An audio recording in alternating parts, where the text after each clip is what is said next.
right there, and you can actually see the waves. That current is the storm surge that's coming in right now off the bay. Holy shit. And it's coming inland to Sarasota. The interesting thing that we were seeing when we were down there before we had to pull out because it was too dangerous was that the storm surge felt like it was coming from every angle. You were seeing water come in from different avenues, from different streets in different directions, which essentially gives you the sign. It tells you that you're being surrounded by water. It's another reason why we had to come up here. But I got to tell you, the water is rising, I'd say inches in seconds, which is why it's so dangerous. When they talk about that wall of water, it is the truth. We're seeing it in real time here in Sarasota, Jesse.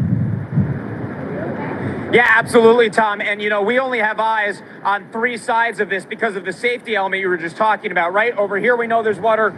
We know there's water off on this side street to the right. Crazy, and then on the main road behind us, on the other side of our cameras for our viewers, we know there's water over there too. But I'm wondering about the main track heading over by the marina, because I can tell you before landfall, in the last couple of days, we saw a boat that was partially submerged in the marina area from the aftermath of Helene. And again, this storm was expected to bring twice as much storm surge, and we are looking at really powerful winds. And so I'm really curious to know what that looks like. And obviously, when it is safe enough, when it is light enough, we will get an idea of the damage over there. But there are a lot of boats out in the water, Tom, not to mention the vehicles that we have been seeing on the roads and the people who we've heard shouting.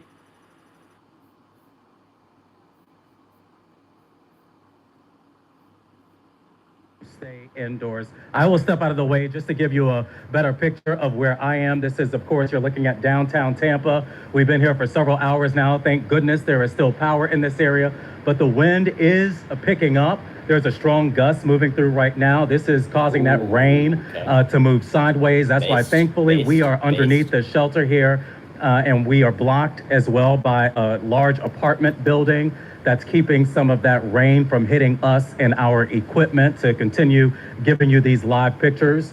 I was able to walk closer to the river within the last 30 minutes, and I sent our news team a video just showing that the river, it is moving quickly, but it's moving, of course, away from this area. And we want to continue to see that. That's what we were expecting, because, of course, during Helene, we saw the water move into neighborhoods, into homes, and businesses. But the wind has definitely been picking up in this area. If we look closer to that garage, that just paints a clearer picture of what we are dealing with in downtown Tampa.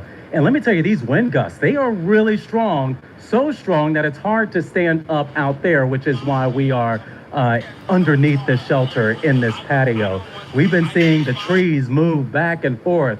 We've been seeing the rain sometimes because of the wind hit some of the signs around here, and we can hear that pounding on the signs. Thankfully, again, we haven't been seeing many people out on some of the roads. I know you can't see in this vantage point because, again, we're staying out of a dangerous area, but I can see with my own eyes that there are no cars on the roads around here. We haven't seen a single car within the last hour or so. Possibly first responders are still out there, but we haven't seen any vehicles. And so it seems like everyone is heeding the warning from officials. They are staying inside. They are waiting.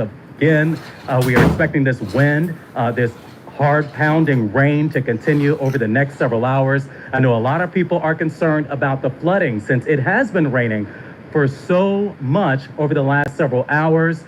Fortunately, we are not seeing much ponding where we are. But I'm sure as soon as daylight hits tomorrow, we'll be able to see more of those hard-hit areas. I have been monitoring updates from officials from Tampa and officials throughout the county and Hillsborough. So far, like I said in my last live report, there were only those power lines down in East Ybor, or just right outside of East Ybor. So far, I'm still waiting on updates to see what officials are seeing. Again, it's really hard to see because it's dark, and people don't want to be out surveying the area at this late hour because you don't know what may happen. A traffic light could fall. Anything is possible when these strong winds pick up. But we will stay out here and we will continue to monitor conditions.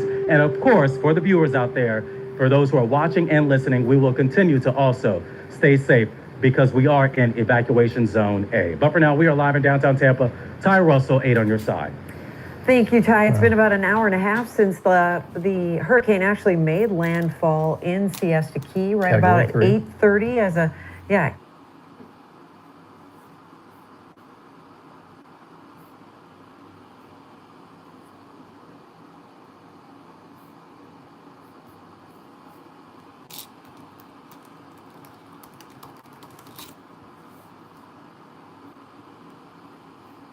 Inside the loading dock of our hotel here, we have a safe place that we can take cover, but you can probably see here behind me just how strong these winds are. So we have that combination of both the sustained tropical storm force winds with the rotation in these storms that we've been talking about all afternoon. The National Weather Service office in Miami set a record for the most tornado warnings issued in one day today. As of last check earlier, we had well over a dozen confirmed tornadoes. I mean, you can see what the trees are doing here, even the gate next to this loading dock here. The vehicle that just drove by is a Volusia County Sheriff. The only vehicles that we've seen lately are official vehicles because there is a mandatory curfew. There's a mandatory evacuation order in place for this area where we are in Daytona Beach. I mean, would be tough to guess how strong these winds are, but it's been pretty ferocious here over the last, certainly over the last half hour or so, Gotti. All right, Chase, it's Tom Yamas you're talking to here, but I know you're new with us, so that's all good. Please stay safe where you are in Daytona. We're going to check back with you a little later. George, I'm going to bring our photographer, photojournalist George Pujols back over here because I want to show how much the storm surge is growing here. I'd say it's climbing inches. Every minute or so, it gets more. And this is what they were afraid of here, right? It was a historic storm surge, a storm surge like they had never seen before. It's just getting started. We still have, I'd say, 1 or 2 hours of this intense weather. Our meteorologists will be able to give us a better sense of that. It's also such a big storm that there are different parts of the state being affected, including Orlando. I know we have Charles Salazar, who's live for us to help us out in our live coverage there. Charles, talk to us about what you're seeing in Orlando and what your big concerns are tonight. All righty. First of all, thank you for having me here tonight, and thank you for the work that you guys do out there reporting the news, because that's really important to everybody. So in Orlando, we've witnessed quite a bit of rain, some rain bands that came through here, and we're really concerned about flooding. And so now the winds are starting to pick up. I think right now they're sustained at 30.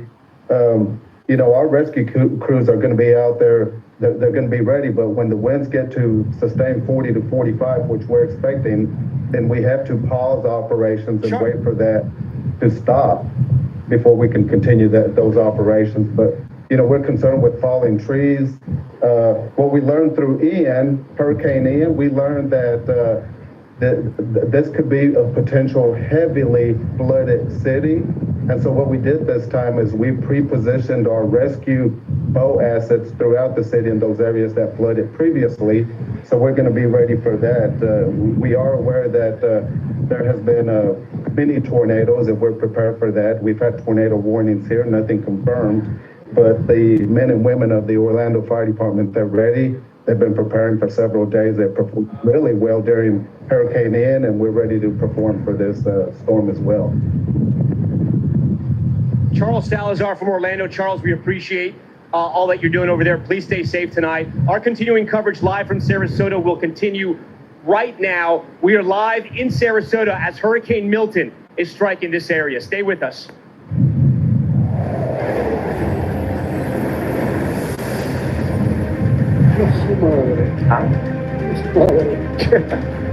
Okay, guys, what's the plan? Okay.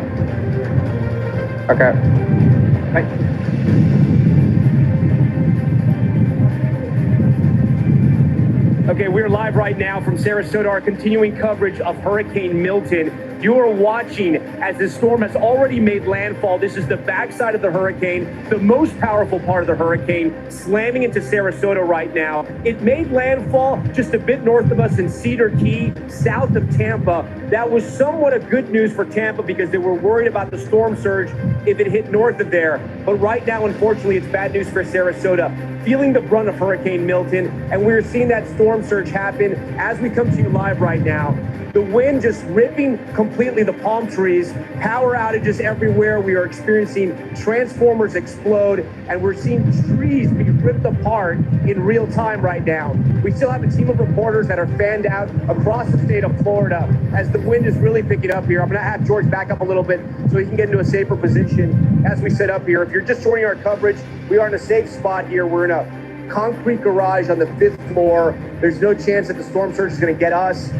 We are protected from the wind, but it is an intense scene right here, and one that we saw firsthand. We were in the middle of the eye, maybe about 45 minutes ago, and the eye was just passing us, and within minutes the situation got incredibly precarious.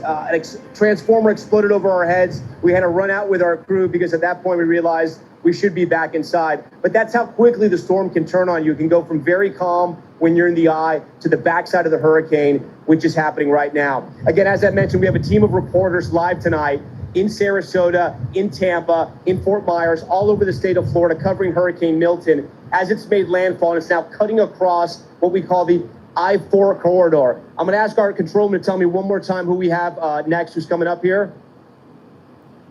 Okay, we have Angie, one of our meteorologists, who's going to walk us through what's happening. Angie, talk to us about what's happening right now where we are in Sarasota. Yeah, so Tom, you mentioned you went through the eye wall and you really saw the worst of it ramping up at a quick pace as expected. And on the backside of that eye wall, you see things wrapping around, and you can tell by some of the returns on here just how aggressive this rain, the wind is where you are right now. And that's only going to get worse here for the next maybe 30 to 45 minutes or so. And then we'll start to see things kind of tapering off a bit. Of course, you're not out of the woods. You're still going to deal with what's left to come for Milton here as it works more inland, but we've got some other things unfolding. Where Tom is right now, that's where we're really concerned about, of course, the wind and the rain, but the storm surge essentially from that point south, it is a tale of kind of two impacts. The storm surge for folks on that coastal region, and then we've got the really heavy rain, flash flood emergency ongoing across Tampa, and we've got, of course, the potential for those damaging, destructive winds with that eye wall working through these regions. So here's some of the rain that we're seeing right now. Notice the purple, the pinks, the reds. That is the extremely torrential rain falling in that region.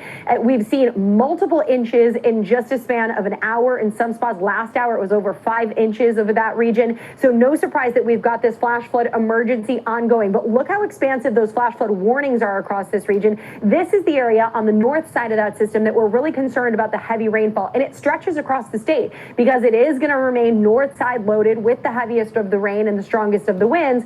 So as it works across the state, we'll watch that. This is going to go until 2:30 in the morning. I am concerned for what it must be like in this area right now, to be perfectly honest, when it comes to the flash flooding that they're likely seeing from Bradenton to Ruskin, Tampa, Clearwater, St. Petersburg. Damn. But they are not getting the storm surge. That, of course, is points south of there. And you can see that backside circulation starting to work in. So we've already had reports 4 feet, 5 feet in places like Fort Myers, Naples. So that means we don't really have a whole lot of gauges in between there. We're going to have to wait and see with first light what kind of unfolds when it comes to the storm surge for that region from Sarasota down to Fort Myers. But we likely will see that storm surge forecast from the National Hurricane Center verify if we're already at the point that we're at of 4, 5, 6 feet in some of these places that are